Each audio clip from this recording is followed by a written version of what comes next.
Assalamu alaikum students. Hope you all are fine and safe by grace of Almighty Allah. Today I am going to start chapter number 5 which is cell cycle for class 9th and the subject is biology. Cell cycle पढ़ने से पहले हम एक basic concept देख लेते हैं कि ये जो हमारा चैप्टर है सेल साइकिल ये किससे रिलेटेड है, इसमें हम क्या पढ़ेंगे। सेल साइकिल जो है हमारे पास बेसिकली ये रिलेट करता है हमारे पास बायोलॉजी की ब्रांच जो है जिसे हम कहते हैं सेल बायोलॉजी या साइटोलॉजी कहते हैं। सेल बायोलॉजी में हम पढ़ते हैं कि हम जो है वो सेल डिवीजन के बारे में पढ़ते हैं कि सेल डिवाइड कैसे होते हैं, अपने ही जैसे और सेल कैसे बनाते हैं। तो ये जो हमारे पास सेल साइकिल का मैकेनिज्म है ये रिलेट हो जाता है रिप्रोडक्शन से। रिप्रोडक्शन हमारे पास बेसिक जो है वो कैरेक्टरिस्टिक्स है किसकी, लिविंग ऑर्गेनिज्म की, यानी कि जितने भी लिविंग ऑर्गेनिज्म है उनकी one of the fundamental characteristics of living organism is the reproduction. और रिप्रोडक्शन हमारे पास डिफरेंट लेवल्स पे होती है। रिप्रोडक्शन का मतलब क्या होता है? रिप्रोडक्शन का मतलब होता है कि इंडिविजुअल्स में इजाफा करना, अपने ऑफस्प्रिंग में इजाफा करना या अपने ही जैसे और ऑर्गेनिज्म प्रोड्यूस करना। अब वो ऑर्गेनिज्म कैसे प्रोड्यूस होते हैं तो वो हम स्टडी करते हैं through cell cycle. Cell cycle basically ये सेल लेवल पे है, ठीक है। इसके आगे डिफरेंट फेजेस आ जाते हैं जिसमें फिर हम इंडिविजुअल लेवल पे चले जाते हैं। सेल साइकिल की डेफिनेशन देख लेते हैं। Cell cycle is the series of events from the time a cell is produced until it completes mitosis and produce new cells. Cell cycle, अब यानी कि एक तो इससे नाम से भी इंडिकेशन हो रही है हमारे पास सेल साइकिल। साइकिल जो है वो पॉइंट होता है हमारे पास, साइकिल जिसे हम कहते हैं कि जिसमें कोई भी चीज एक पॉइंट से चले और वो वापस उसी पॉइंट पे आ जाए। यानी कि देखिए ये पॉइंट है और कोई भी चीज इस पॉइंट से चले और वापस इसी पॉइंट पे आ जाए तो उसे हम साइकिल का नाम देते हैं। सेम यहाँ सेल की भी ऐसे ही बात करेंगे कि सेल हमारे पास, सेल जब बनते हैं, ये फॉर एग्जाम्पल ये एक सेल है मेरे पास और सेल बनने के बाद सेल अपने ही जैसे और सेल प्रोड्यूस करते हैं, फर्दर आगे डिवीजन करते हैं। तो इसमें जितने भी इवेंट्स हमारे पास हैपन होते हैं यानी कि from a time a cell is produced, cell के बनने से लेकर यहाँ तक कि ये सेल डिवाइड होके माइटोसिस करे, अपने ही जैसे नए सेल प्रोड्यूस करे, उस टाइम तक के जितने भी इवेंट्स हैं उनको हम सेल साइकिल का नाम देते हैं। जाहिर है ये सेल जब बनेगा उसके बाद ये डिवाइड करेगा तो ये जो नए सेल प्रोड्यूस होंगे ये एग्जैक्टली सिमिलर होंगे जो हमारे पास प्रीवियस सेल है जिससे डिवाइड होकर ये सेल बने हैं, इसलिए हम इसे सेल साइकिल का नाम भी देते हैं। तो सेल साइकिल की डेफिनेशन हम कैसे करते हैं? Cell cycle is the series of events from the time a cell is produce, cell के बनने से लेकर सेल के डिवीजन तक के तमाम इवेंट्स जो हैं वो हम किसमें स्टडी करते हैं? सेल साइकिल में। हम देखते हैं सेल साइकिल में होता है क्या हमारे पास। Cell cycle consist of two major phases. ये जो हमारे पास सेल साइकिल है इसके हमारे पास टू फेजेस आ जाते हैं। फर्स्ट हमारे पास है इंटरफेज। फर्स्ट फेज को हम कहते हैं इंटरफेज और सेकेंड फेज हमारे पास आ जाता है माइटोटिक फेज या एम फेज हम इसे कहते हैं। इंटरफेज, माइटोटिक फेज और it is also called as M phase, ठीक है। एक हमारे पास है इंटरफेज और एक हमारे पास क्या है? Mitotic phase. अब हम इन फेजेस की डिटेल में बात कर लेते हैं। इंटरफेज जो हमारे पास पीरियड है, फर्स्ट हम इसकी डेफिनेशन देख लेते हैं ये इंटरफेज है क्या, ठीक है। इंटरफेज जो हमारे पास ड्यूरेशन है is the time when cells metabolic activity is very high. Interphase वो टाइम होता है कि जब सेल की एक्टिविटीज बहुत ज्यादा हाई होती है, मतलब सेल प्रोडक्शन टाइम, इसे हम क्या कहते हैं? सेल प्रोडक्शन टाइम, सेल के बनने का टाइम। इंटरफेज में सेल अपने आप को प्रोड्यूस करता है, सेल अपने आप को बनाता है। इस टाइम पे सेल्स की मेटाबॉलिक एक्टिविटी बहुत ज्यादा होती है, ठीक है। और ये जो इंटरफेज है it last for at least 90% of the total time required for the cell cycle. यानी कि ये जो हमारे पास इंटरफेज है इसमें सेल कितना टाइम जो है वो अपना स्पेंड करता है? 90%। जो अगर फॉर एग्जांपल हमारे पास जो है वो सेल साइकिल के लिए जितना भी टाइम है, इस पूरे सेल साइकिल के लिए जितना भी टाइम है उसमें से जो 90% जो सेल का ड्यूरेशन है वो इंटरफेज है। 90% ड्यूरेशन कौन सा होगा? इंटरफेज, मतलब सेल इंटरफेज में रहेगा। It's a very long phase, हम ये कह सकते हैं। दूसरा जो हमारे पास है माइटोटिक फेज। माइटोटिक फेज जिसे हम डिवीजन फेज कहते हैं, यानी कि इसमें सेल डिवाइड करता है, ठीक है। It's a division phase.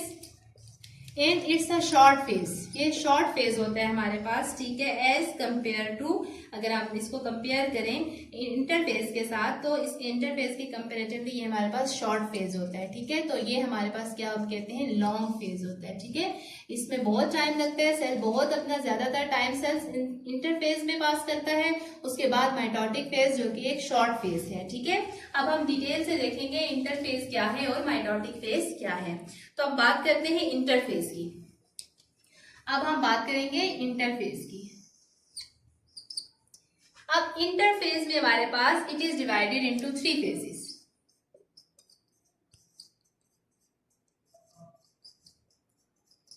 इसके आगे 3 फेज आ जाते हैं हमारे पास, it is divided into 3 phases. तो वो कौन से फेजेस आ जाते हैं मेरे पास, उसमें फर्स्ट आ जाता है मेरे पास G1 फेज, दूसरा मेरे पास आ जाता है S फेज, और तीसरा मेरे पास आ जाता है G2 फेज। G1 इसे फर्स्ट गैप भी कहते हैं, फर्स्ट फ्लाइल फर्स्ट गैप, इसे सिंथेसिस फेज कहते हैं, और इसे हम कहते हैं सेकेंड गैप, ठीक हो गया। ये हमारे पास 3 फेज हैं जी, किसके, इंटरफेज के। याद रहेगा ये मैं किसके फेजेस की बात कर रही हूँ, इंटरफेज की फेजेस की बात कर रही हूँ, ठीक है। Interphase is further divided into 3 phase, G1 phase, S phase, G2 phase. G1 phase जिसे हम फर्स्ट गैप कहते हैं, S phase and G2 phase. अब हम देखेंगे कि इन फेजेस में सेल्स की एक्टिविटीज क्या होती हैं, ठीक है। तो फर्स्ट हमारे पास, हमें जरा डिटेल से देख लेते हैं।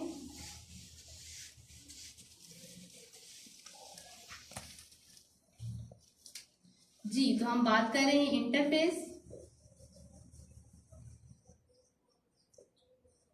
हम बात कर रहे हैं इंटरफेज की। इंटरफेज में मैंने कहा कि मेरे पास जो है वो इसके आगे 3 फेजेस आ जाते हैं। इंटरफेज के हम फर्स्ट फेज की बात करते हैं, वो हमारे पास क्या है, G1 फेज, या जिसे हम फर्स्ट गैप कहते हैं, G1 फेज और फर्स्ट गैप, ठीक है। अब G1 फेज में क्या क्या होता है हमारे पास, after its production cell starts its cell cycle in G1 phase. जैसे ही सेल की प्रोडक्शन होती है उसके बाद सेल का जो टाइम स्टार्ट हो जाता है उसे हम G1 फेज कहते हैं।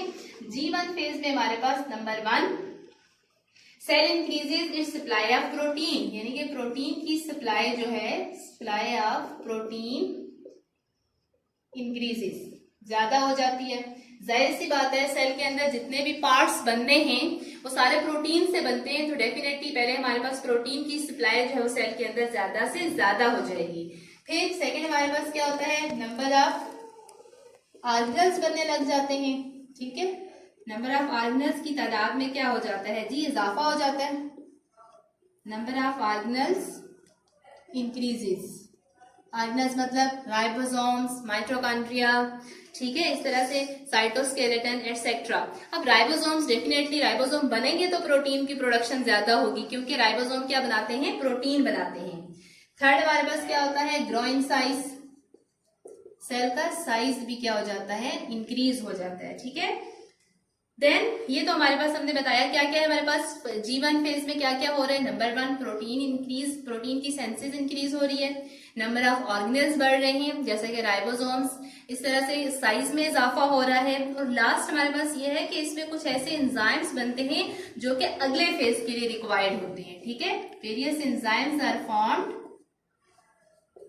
various enzymes are formed which are necessary for next phase या for S phase। next जाएगा S phase है, for S phase, ठीक है। S phase के लिए जो एंजाइम्स की जरूरत है वो भी किस में बनते हैं, G1 फेज में बनते हैं, ठीक है। तो ये जो हमारे पास है जी G1 फेज। अब हम बात करते हैं सेकेंड फेज की। सेकेंड फेज हमारे पास क्या है, एस फेज, ठीक है। सेकेंड फेज जो हम डिस्कस करने जा रहे हैं, ठीक है, ये फर्स्ट था, सेकेंड है हमारे पास एस फेज। एस फेज में हमारे पास क्या है, एस फेज में सिंपल हमारे पास एक ही काम होता है, ठीक है। एक तो वो एंजाइम जो इसके लिए नेसेसरी होते हैं वो तो पहले G1 फेज में बन जाते हैं, और इसमें एस फेज में cell duplicates its chromosomes, cell अपने क्रोमोसोम्स की डुप्लीकेशन करता है, ठीक है।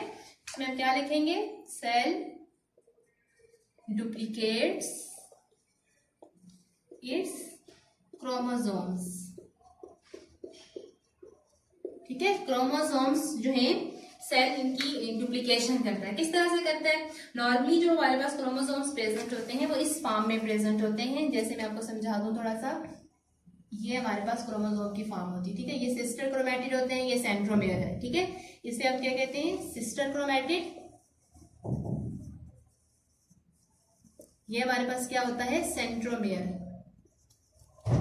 Centromere sister chromatid. ठीक है, अब जैसे ही एस फेज आता है तो ये क्रोमोसोम जो है वो अपने आप को डुप्लीकेट कर लेते हैं। तो ये कुछ इस तरह से होंगे, ऐसे। ठीक है, क्रोमोसोम्स की क्या हो जाएगी, डुप्लीकेशन हो जाएगी, क्रोमोसोम्स डबल हो जाएंगे, अपना एक पार्ट और बना देंगे। देन नेक्स्ट है हमारे पास, As a result, each chromosome consists of two sister chromatids। अब इस केस में देखें हमारे पास, इसमें मैंने कहा ना ये सिस्टर क्रोमैटिड, ये इस केस में अगर हम देखें तो सेल हमारे पास इस तरह से हो जाएगा, यूं टू सिस्टर क्रोमैटिड्स हो जाएंगी। ठीक है, ये हमारे पास किसकी हमने बात की है, एस फेज की। अब हम बात करते हैं थर्ड फेज, जिसे हम कहते हैं G2 फेज। ठीक है, G2 फेज में हमारे पास नंबर 3 G2 फेज। अब देखते हैं G2 फेज, जिसे हम सेकेंड गैप कहते हैं, इसमें हमारे पास क्या होता है, in the G2 phase cell prepares protein that are essential for mitosis. अब इस केस में हमारे पास सेल्स प्रोटीन बनाएगा, cells produce proteins which are required for division phase. तो डिवीजन फेज कौन सा है हमारे पास, एम फेज। डिवीजन फेज जिसे हम क्या कहते हैं, एम फेज माइटोसिस। ठीक है, यानी कि G2 फेज में हमारे पास ऐसी प्रोटीन की सिंथेसिस होगी जिनसे हमारे पास क्या होगा आगे, जो हमें माइटोसिस के लिए जरूरत होती है। और वो माइटोसिस में भी खास तौर पे किसके लिए, for the production of spindle fibre, for spindle fibres. अब ये स्पिंडल फाइबर्स क्या होते हैं, ठीक है, अब ये जो हमारे पास स्पिंडल फाइबर्स हैं, ठीक है, स्पिंडल फाइबर्स में हमारे पास वो थ्रेड लाइक स्ट्रक्चर होते हैं जिन पे क्रोमोसोम्स अटैच होते हैं ड्यूरिंग सेल डिवीजन। या माइटोसिस में भी डिटेल से पढ़ेंगे। ठीक है, ये हमारे पास प्रोटीन से बनते हैं स्पिंडल फाइबर्स। ये वो फाइबर्स होते हैं जिन पे क्रोमोसोम्स अटैच हो जाते हैं ड्यूरिंग माइटोसिस। अब ये भी किस में बनते हैं, G2 फेज में बनते हैं। ठीक है, G2 फेज में इनके लिए नेसेसरी प्रोटीन्स बनती हैं जो कि बाद में माइटोसिस में स्पिंडल फाइबर्स बनाती हैं। नेक्स्ट हमारे पास है आफ्टर G2 फेज। अब G2 फेज के बाद क्या होगा, अच्छा अगर हमारे पास ये जो G2 फेज है इसमें ये प्रोटीन ना बने, इनकी इनहिबिशन हो जाए, इन्हें रोक दिया जाए। ठीक है, inhibition of protein synthesis during G2 phase prevent cell from undergoing mitosis. अगर यहाँ पे जो है वो ये प्रोटीन्स नहीं बनेगी तो आगे फर्दर हमारे पास एम फेज कंटिन्यू नहीं होगा। तो अब हम देखते हैं आफ्टर G2 फेज। ठीक है, अब हम देखते हैं कि G2 फेज के बाद हमारे पास क्या होता है। G2 फेज के बाद जो सेल है हमारे पास ये इंटर हो जाता है एम फेज में। सेल किस में चला जाता है, एम फेज में चला जाता है। ठीक है, कब, आफ्टर G2 फेज। ये एम फेज डेफिनेटली हमारे पास डिवीजन फेज है, इसमें सेल डिवाइड हो जाएगा। एम फेज के बाद डिवीजन होगी, डिवीजन होने के बाद हमारे पास जो है वो न्यू सेल बन जाएगा, 2 डॉटर सेल बन जाएंगे। क्या बन जाएंगे हमारे पास, 2 डॉटर सेल्स। ठीक है, देखिए यहां से ये प्रोसेस स्टार्ट हुआ था, इंटरफेज, G1 फेज, देन हमारे पास S फेज, देन हमारे पास G2 फेज, उसके बाद क्या हमारे पास है M फेज, डिवीजन। ये जो नया सेल यहाँ पे बनेगा इसमें अगेन क्या स्टार्ट हो जाएगा, G1 फेज। ठीक है, ये जो न्यू सेल हमारे पास यहाँ पे बनेगा ना, ठीक है, ये जो न्यू 2 डॉटर सेल बनेंगे हमारे पास, इसमें अलग से और इसमें अलग से, ये हमारे पास अगेन जो है वो क्या स्टार्ट हो जाएगा, G1 फेज इंटरफेज। ये सेल दोबारा से इंटरफेज में आ जाएगा और फर्दर अपनी प्रोडक्शन स्टार्ट कर लेगा। अब इसमें एक चीज और, यहाँ सेल साइकिल तो हमारा कंप्लीट हो गया है, लेकिन एक चीज और मैं इसमें बताती चलूं कि अगर हमारे पास कुछ सेल्स में ऐसा होता है, कुछ सेल्स ऐसे होते हैं जो टेम्पोरेरीली या परमानेंटली जो अपनी डिवीजन है वो स्टॉप कर देते हैं। ठीक है, या थोड़ी देर के लिए, या कुछ सेल ऐसे होते हैं जो परमानेंटली अपनी डिवीजन, सेल डिवीजन रोक लेते हैं। और ये कब होता है, तो इसके लिए हम एक और फेज स्टडी करते हैं जिसे हम कहते हैं एक और फेज जिसे हम क्या कहते हैं, जी नॉट फेज। कौन सा फेज हम इसे कहते हैं, जी नॉट फेज। ठीक है, अब ये जो हमारे पास जी नॉट फेज है, मैंने कहा कि ये कब होता है, ये जी नॉट फेज हमारे पास तब होता है कि जब हमारे पास ये जो, अगर सेल ने जी नॉट फेज में जाना है तो ये आफ्टर G1 ही जो है वो सेल जो है वो किस फेज में चला जाता है, जी नॉट फेज में चला जाता है। जैसे ही G1 फेज स्टार्ट होता है, G1 फेज की प्रोडक्शन के बाद यहां से S फेज नहीं होता, बल्कि सेल किस में चला जाता है, जी नॉट फेज में चला जाता है। ये बात आपने याद रखनी है कि जब जिस सेल ने अपनी डिवीजन स्टॉप करनी है, जी नॉट फेज में जाना है, तो वो आफ्टर G1 जाएगा। ठीक है, after G1 phase cell enters in cell said to have entered a state of quiescence called as G naught phase। इसे हम resting phase भी कहते हैं। इसे क्या कहते हैं, resting phase, जिसमें डिवीजन जो है वो स्टॉप हो जाती है। ठीक है, तो इसमें हम देख लेते हैं कौन कौन से सेल्स हैं जो जी नॉट फेज में जाते हैं, कौन से सेल्स हैं जो नहीं जाते हैं। ठीक है, जी नॉट फेज में अगर हम देखें, some cells remain in G naught for indefinite period। कुछ सेल ऐसे होते हैं जो जी नॉट फेज में रहते हैं फॉर इंडेफिनेट पीरियड, मतलब काफी ड्यूरेशन के लिए रहते हैं, और वो हमारे पास कौन से हैं, न्यूरॉन्स। कौन से सेल्स हैं, न्यूरॉन सेल्स। कुछ सेल ऐसे हैं हमारे पास जो कि जी नॉट फेज में इंटर होते हैं बट सेमी परमानेंटली, मतलब कि थोड़ी देर के लिए जाते हैं। तो यहाँ पे लिख लेती हूँ ताकि आपको अच्छे से समझ आ जाए। जी नॉट फेज की हम बात कर रहे हैं। मैंने कहा कुछ सेल ऐसे होते हैं जो जी नॉट फेज में जाते हैं for indefinite period, for indefinite period. ठीक हो गया। और कुछ ऐसे होते हैं जो कि जाते हैं semi permanently, for half duration, ये जिसे हम कहते हैं सेमी परमानेंटली। ठीक है, और कुछ सेल ऐसे होते हैं do not enter G phase, do not enter G not phase, मतलब ये जी नॉट फेज में जाते ही नहीं है। तो ये कौन कौन से सेल्स होते हैं। अब जो सेल जो है वो G1 से जी नॉट में चले जाते हैं फॉर इनडेफिनेट पीरियड, मतलब काफी ड्यूरेशन के लिए परमानेंट चले जाते हैं, वो सेल है न्यूरॉन्स। न्यूरॉन सेल जो होते हैं वो बहुत टाइम के लिए, बहुत पीरियड के लिए जो है वो जी नॉट फेज में चले जाते हैं। फिर जो हाफ ड्यूरेशन के लिए जाते हैं, ये है हमारे पास लिवर, किडनी सेल्स। ठीक है, और जो जाते ही नहीं है जी नॉट फेज में, वो कौन से सेल्स है हमारे पास, एपिथेलियल सेल, एपिथेलियल सेल्स। ये वो सेल्स हैं जो जी नॉट फेज में इंटर नहीं होते हैं। अब एक चीज, इस साइकिल को हम डायग्राम की मदद से भी समझते हैं, आपको ज्यादा अच्छे से क्लियर हो जाएगा।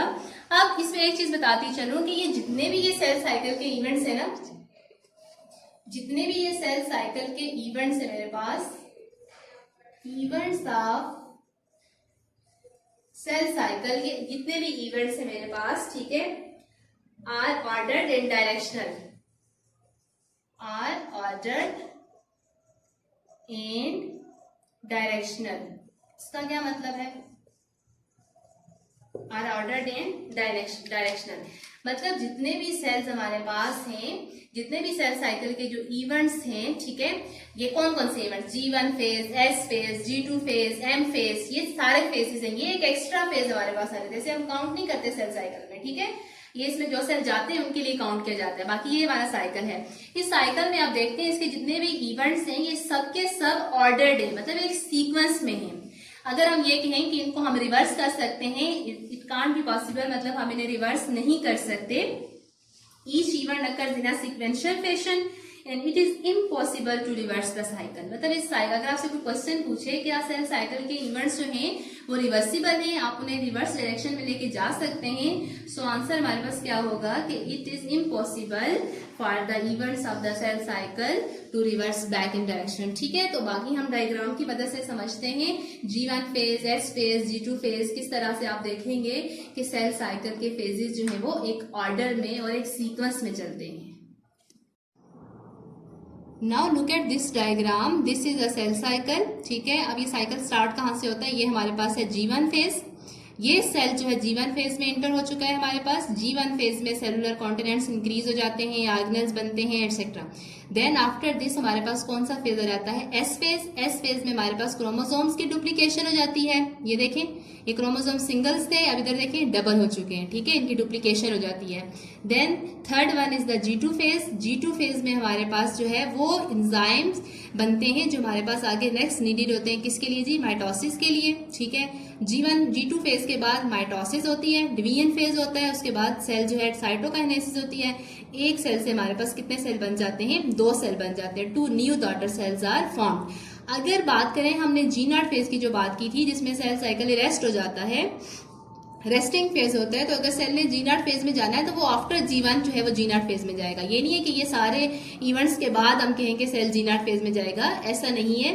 सेल G1 फेज के बाद ही G0 फेज में एंटर हो जाते हैं जिन्होंने डिवीजन अपनी स्टॉप करनी हो, ठीक है। This is G1, S phase, G2 phase, mitosis, new sales. अब देखिए ये एक ऑर्डर्ड अरेंजमेंट है इनकी, ये ऑर्डर्ड इवेंट्स हैं। तो ये इवेंट्स जो हैं वो यूनिडायरेक्शनल हैं, ये इनकी डायरेक्शन हम रिवर्स नहीं कर सकते। This is all about cell cycle.